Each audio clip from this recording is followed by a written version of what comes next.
Hello and welcome to another episode of CVTV. My name is Carlos and I will be your host for today. We're actually in Chicago, Illinois at the house of our good friend Menard, who has been very kind enough to let us come in on a Saturday morning and film about his tank. Now, everybody that's lived in Chicago or in the Wisconsin or Indiana area has known Menard for a very, very long time. He's known for having a very, very green thumb, and pretty much he can grow anything you want. If you are looking for something, Menard will have it most of the times. So Menard, tell us a little bit about your system and yourself. I've been a hobbyist for, I would say, since 1985, and I've been pretty much involved with the mostly corals, and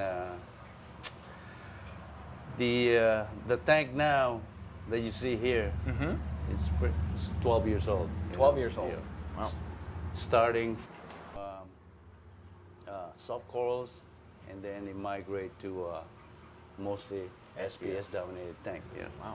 But my tank right now, it's pretty much mixed. It's a mixture of softies, LPS, and SPS. But there's a lot of SPS here. Now you said that your tank is 300 gallons. So you said it's 8 feet long, 8 feet by long 2 by feet 2 feet deep, yeah. and then you said 30 inches high. 30 inches high. So it's a pretty high tank. Yeah. What kind of lighting do you have in here? 400 watts? I'm still using halide until now, since my wife has been complaining about the electric bill. I think everybody can relate with that. So I have to switch everything to LEDs? No, not LEDs. Oh, it's okay. still there, but you know, now it's 250. If you could remember, it was 400 before. Yes, remember? I remember that. And now I cut everything to 250 now, but everything is on a mover. It's got a light mover to it. You've been in the hobby for 12 years, a long time. So Yes. you got pretty good foothold and experience in water flow. What do you currently have on your 12-year-old tank? First started with all Maxi Jets. You know, wow. there were 6 of them in here at one time. You know, On a 300-gallon on a tank? 300-gallon tank. Whoa, yeah. boy. Plus the addition of the closed loop. Okay, in- so in you do this have a tank. closed loop Yeah. installed. Okay. And some of the Maxi Jet died on me, so there's only 2 left in here. So with the addition of the Tunsi, Okay. which is extra flow for the tank. So Menard, now that let's get to the nitty-gritty of why we're here. We actually are here because we wanted you to try that Riptide and get your impression on it. So now, once you first saw that Riptide, what did you think about it? Man, it's from outer space, man. It's just this thing is really great. You know, well constructed, well, and I don't know what to tell you guys, but this thing is just moves water, man. I mean, you can see the flow from the top, from underneath the tank. It just go in circles like this, you know. It just motion.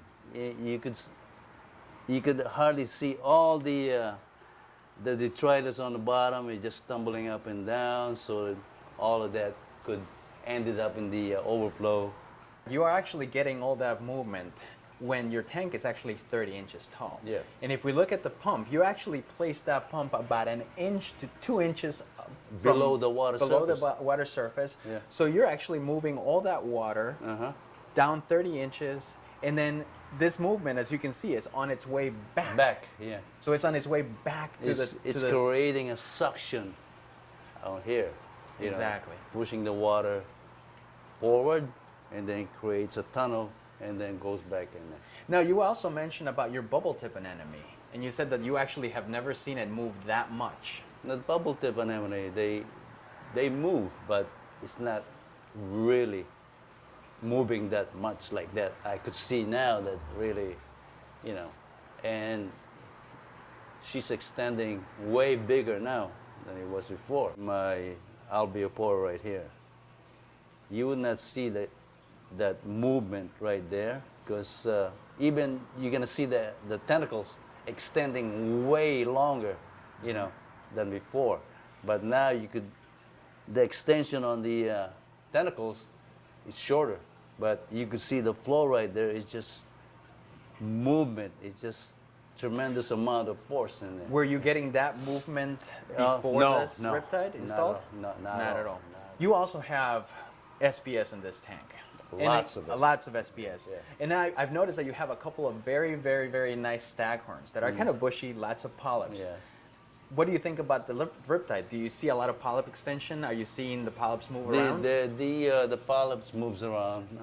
I mean, they're extending a little bit more, you know, comparing to the pump that's in here now, with the addition of that prototype that we're seeing here, and you can see the extension on the coral, which is predominantly SPS. You can see more extension on the polyp, you know, and they're liking it, you know.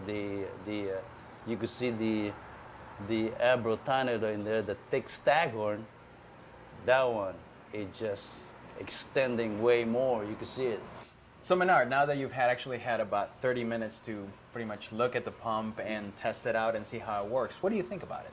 Now that I witness it, you know, I really like it because the pump is small, compact, and powerful. You know, I'm kind of considering, you know, changing all these bulky pumps that's in here. Really? You're going to do that? I would do that. I would do that. What are you thinking? Maybe another one on the other side and one in the middle. Once they all starting to collide to one another, it's gonna create a tons of flow in it. I want 2 more of this for my tank, man.